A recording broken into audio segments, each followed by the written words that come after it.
This is good political theater. I do like this part of it, that we're going to see almost every Democrat cast a vote so that illegals can vote in our elections. I mean, that's pretty clever on the part of our speaker to set that up, make you all take that vote.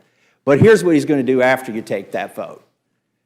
He's going to take it off. The bright, shiny object goes away. It's Lucy and the football again. And the American public is all revved up. Yeah, we're going to get to save it. We're going to save these elections. We're going to stop the illegals from voting. Really? How are you going to do that in like 6 weeks? I think they're already registered if they're going to vote. Some of them probably already voted. This SAVE Act ain't going to save anything. And particularly because it ain't ever going to become law. It's a false promise to get all the Republicans half pregnant.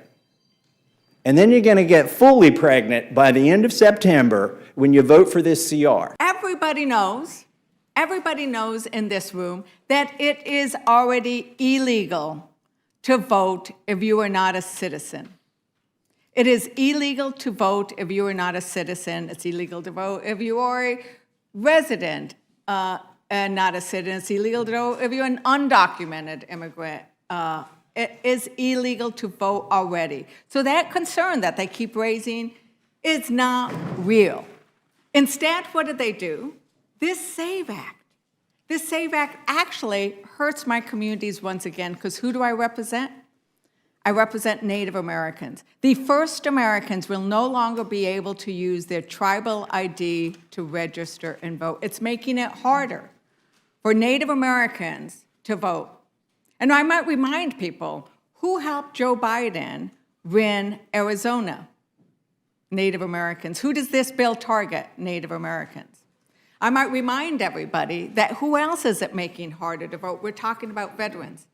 Under the SAVE Act, you would not be able to use, without additional information, a military ID to register and vote. That's insulting. And why? Why would you go after making it harder for the military to vote? We talked about this when we discussed the SAVE Act. Military participate in our elections at lower numbers than the regular population. They give their lives. They put their lives on the line. And we're saying with that military ID that you are willing to die for this country, you cannot use it to register to vote? That tells you where your priorities are, and that this is indeed political theater. Because it's not about undocumented, it's about making it harder for other people to register to vote. Can we be honest with the American people about what's going on here? This is political theater. I'm going to call out both sides right here. It's all posturing, it's fake fighting. We all know where it ends up. This is Groundhog Day. I don't care if the Democrat is the speaker or Republican is the speaker. We always get a CR in September, and then we get an omnibus. Sometimes there's a twist on that. We might get the omnibus before Christmas, but if we're not good, it comes after Christmas. But that's what's going to happen. And in the meantime, it's political theater. You know, we've got it's good theater. We've got great writers. I wish they'd just come up with a new plot. It's the same plot every fiscal year. What should we be doing? It's already been discussed. We should have done 12 separate bills. We should have done 12 separate bills. But again, whether Democrats are in control or Republicans are in control, we never do the 12 separate bills. Why do we always spend at least as much as we did last year, and why do we never cut spending? It's because Democrats want to grow the welfare state, and Republicans want to grow the military-industrial complex. And we're eventually going to get together, and they're both going to go up. I guarantee it. And both parties are just fine letting the bureaucrats do their thing, which should be our thing according to Article 1, Section 8 in the Constitution. We are empowered with these things. Most important of the things we do is the funding, and that's the big lever we have. You know, I've sat through now almost 2 years of hearings in this Congress where we've exposed lies at the CDC, shortcuts at the FDA, unconstitutional gun bans at the ATF, over-prosecution of January 6ers at the DOJ, targeting common citizens at the FBI, spying by the NSA. illegal mandates for livestock by the USDA, targeting plant vaccine or transgenic plant vaccine at the NSF, and censorship, the censorship industrial complex of which the NSF is part of, automobile kill switch at the DOT. Now, these are all things I think most Democrats are just fine with, this kind of totalitarian state that the bureaucrats are pushing on us.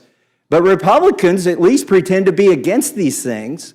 But what are we going to do this September? We're going to fund every freaking one of those things that we have exposed. That is the tool that we have, is the funding. Why are we funding things we don't like? We don't have to. Well, it's because we're addicted to spending. And this doesn't do anything about the addiction at all. I hate to break this to you. I mean, the Democrats already know this. I'm not telling you anything special. I hate to break it to the Republicans. You ain't getting the SAVE Act. It is not going to stay on this bill. Why? Because we're going to cave. We're going to cave. Is it a fight worth having? Absolutely, it's a fight worth having. Make those Democrats say they want illegals to vote. Make them take that vote as many times as you can. And then make them go to the ballot box in November. But that's what it is political theater, folks. We all know where it ends up. We've seen it. I've been here 12 years. I've seen it 12 times. I refuse to be a thespian in this failure theater. And with that, I yield back. Mr. Massie, also known as, let's do it. Is it Kit? Is it Shakespeare? Who is it, right? You know, I think what's really key here is that you are absolutely correct, that this is political theater. I would just object to your characterization of what this first act is, right? Because I think what this first act is an indication of where your values are and what you prioritize. And that is why we are as upset about this first act as we are. Because I've been out in my district. My district looks like your district, Mr. Massie. We talk about this all the time, right? I have a big rural district. I have lots of wonderful, beautiful Republican counties where I spend time with ranchers and farmers and people that I grew up with, and we need to do everything to help them. In those districts, we have some of the most patriotic communities. New Mexico has some of the highest levels of participation in the military. So you can imagine, when I go around to my districts, they tell me what they are worried about. And what they are worried about right now is they know that there is a shortfall for the VA funding. And they tell me, right, at the Labor Day parade in Ragged Mountain, it's called a Bean Day Parade, right? You can tell what happens in Ragged Mountain. They grow beans. And the color guard is worried because, as one man told me, if that funding isn't there, what do we do, right? What happens to my wife who relies on some of these medications and treatments? What happens to me when I cannot get that check? What happens to my world that falls apart? And he is carrying that flag, and he is wearing so proudly that uniform. And what we are doing in this act, this first act, Mr. Massie, is saying you are not important enough to give you a speaking part. Instead, we're going to give speaking parts to all kinds of other stuff that's completely irrelevant to the lives of the people in my community. That's what is so infuriating about this bill, is that it leaves out that shortfall. And Representative DeLauro, ranking member, tell us, give us a response to the idea of it could wait, it could happen later, especially in this kind of Congress where we can't get stuff through, when, as Mr. Harris said, we must attach things to must-pass legislation. What's your response to, oh, it could wait, or it's the Senate's fault, we shouldn't worry about this? Well, the fact of the matter is this body voted for the Pact Act. We did. And we said we were going to meet a commitment to our veterans. And what we said was those who had been subject to burn pits, to toxic chemicals, et cetera, we weren't going to curtail it to one episode, but we were going to broaden the base of that so that we could provide the best medical services that we could to our veterans. Now it's time to pay the bill. There is a $12 billion shortfall. And you can, again, as I'll say, folks want to talk about mismanagement, but think about if you extend that Pact Act and that legislation to veterans of all wars. So the numbers have escalated. So maybe the fact that you don't like the accounting system in terms of the VA, but today there's a $12 billion shortfall. Veterans Health Services are on the line. And do we meet our commitment?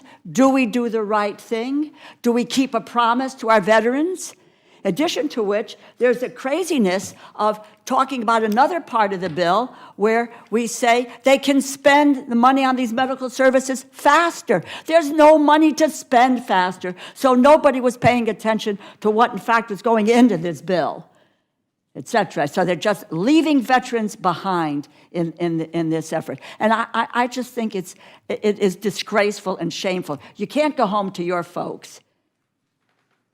Nobody should be able to go home to their folks and tell them that we are meeting the needs of the veterans in terms of their medical services. It is just not happening with this CR. And this is their first opportunity where they could fix it, and they could fix it now. They could and fix when it right.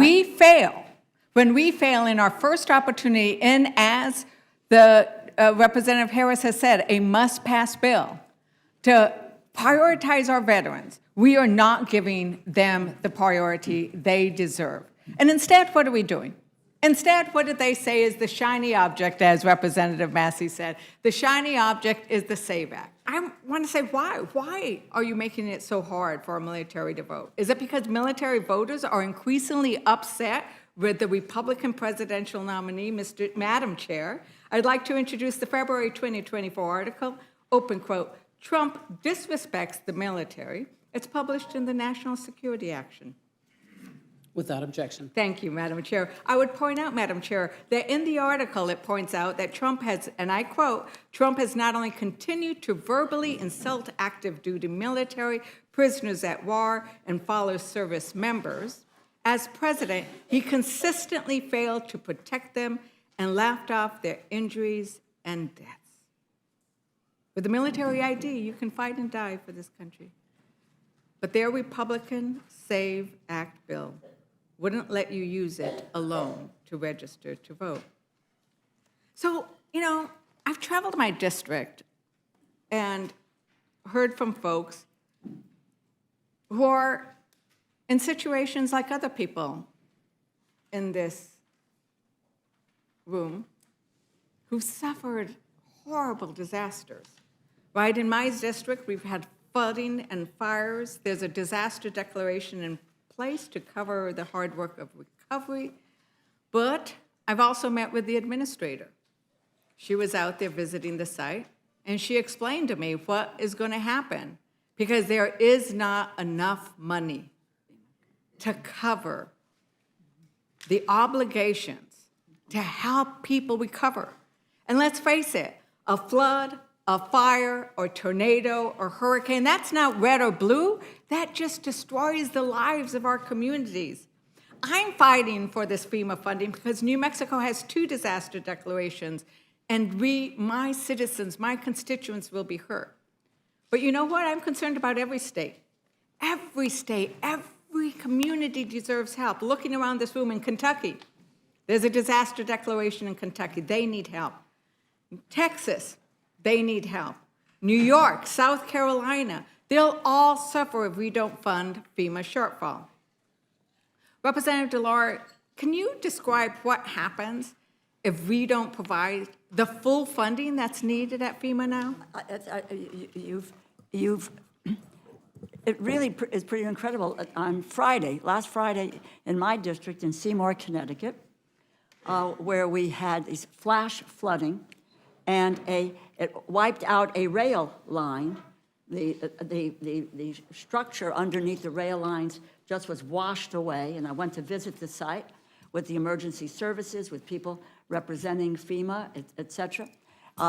And the fact is that without FEMA funds, they're going to be unable to address the issues and of restoring services. And there isn't, this is federal money for FEMA, which is, there are disasters, you pointed out, all over this country, whether it is in Hawaii or Oklahoma or Connecticut or New York or wherever, that if there was, I think, they've already deferred $6.1 billion because they don't have the money to be able to move forward on projects. This is not something that was created by a Democrat or a Republican or so forth. This is it's a disaster. It's Mother Nature doing something, and these communities are going to mightily suffer, whether or not they're individuals or whether or not they're businesses that are not going to be able to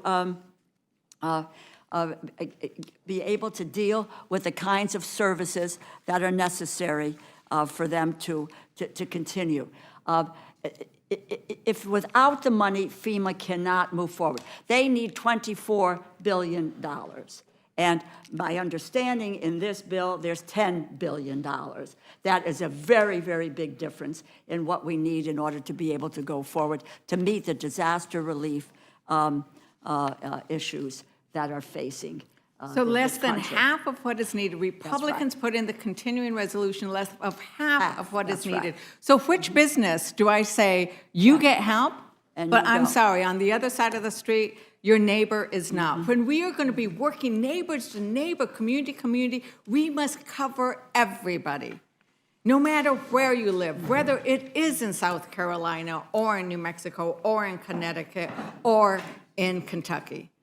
We've had a disaster, emergency disaster declaration.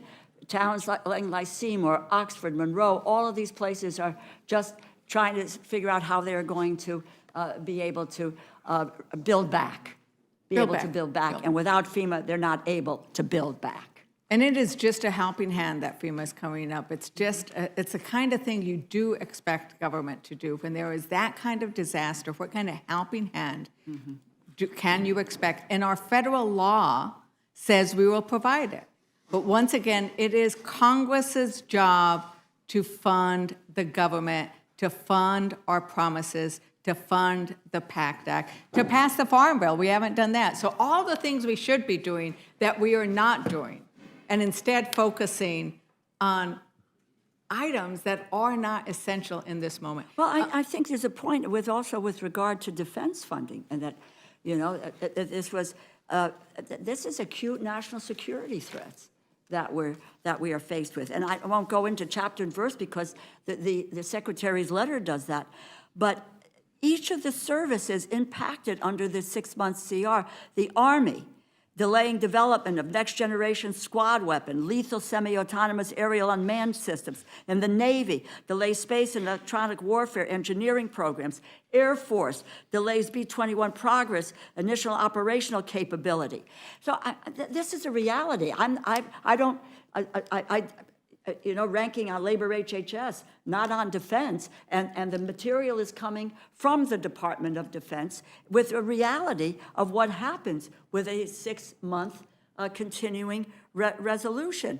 And, you know, a point made earlier at a different time was that if you only wanted to fund defense and not do everything else, that was absolutely the wrong thing to do because we're all dependent on one another in terms of the overall security of this country. Now we're talking about if this were so important, it would have been done in another way, and let's blame the United States Senate. Look, I'm not one that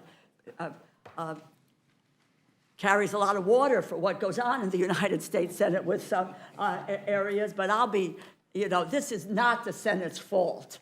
This is the fault of this body here with a failure to govern, a failure to pass the bills that we could have been passing all along. We've done it before. I chaired this committee, and I've watched tough, hard negotiations, week after week, month after month, until we were able to come to a conclusion, and we did it in December. We didn't carry over until the following year. It was with Senator Shelby, with Senator Leahy, with Congresswoman Granger, and myself. We made a decision to get it done and not carry it over. It can be done. There's got to be a willingness to get it done. And my view, that willingness is not here at the moment. Thank you very much, Ranking Member. And I believe that this issue of needing to work things on that hard work and hard bipartisan work, I've enjoyed listening to the appropriators talk about how it was done in the past on that hard bipartisan work together. And if there's not anything, is there anything else you'd like to point out? I happen to be the last Democrat, so is there anything else you want to mention at this time? I think we've made the point with regard to veterans. It's the clarity of that. The military piece, there's real clarity overall with that. I think the FEMA issue, these are the big issues that are coming out of this bill. And above all, we all know that you have to have Democrats and Republicans at the table to hammer out the bills so that in the final analysis, the president signs the bill. Otherwise, the government shuts down. That's not what happens with other pieces of legislation. That happens with the appropriations bills and with the funding bills. We can come together. We have in the past. There is no doubt in my mind that if there is a willingness to do it, let's do it. We can get started and we can make it happen by mid-December and going forward. Thank you for your optimism, Ranking Member DeLauro. And with that, I yield back.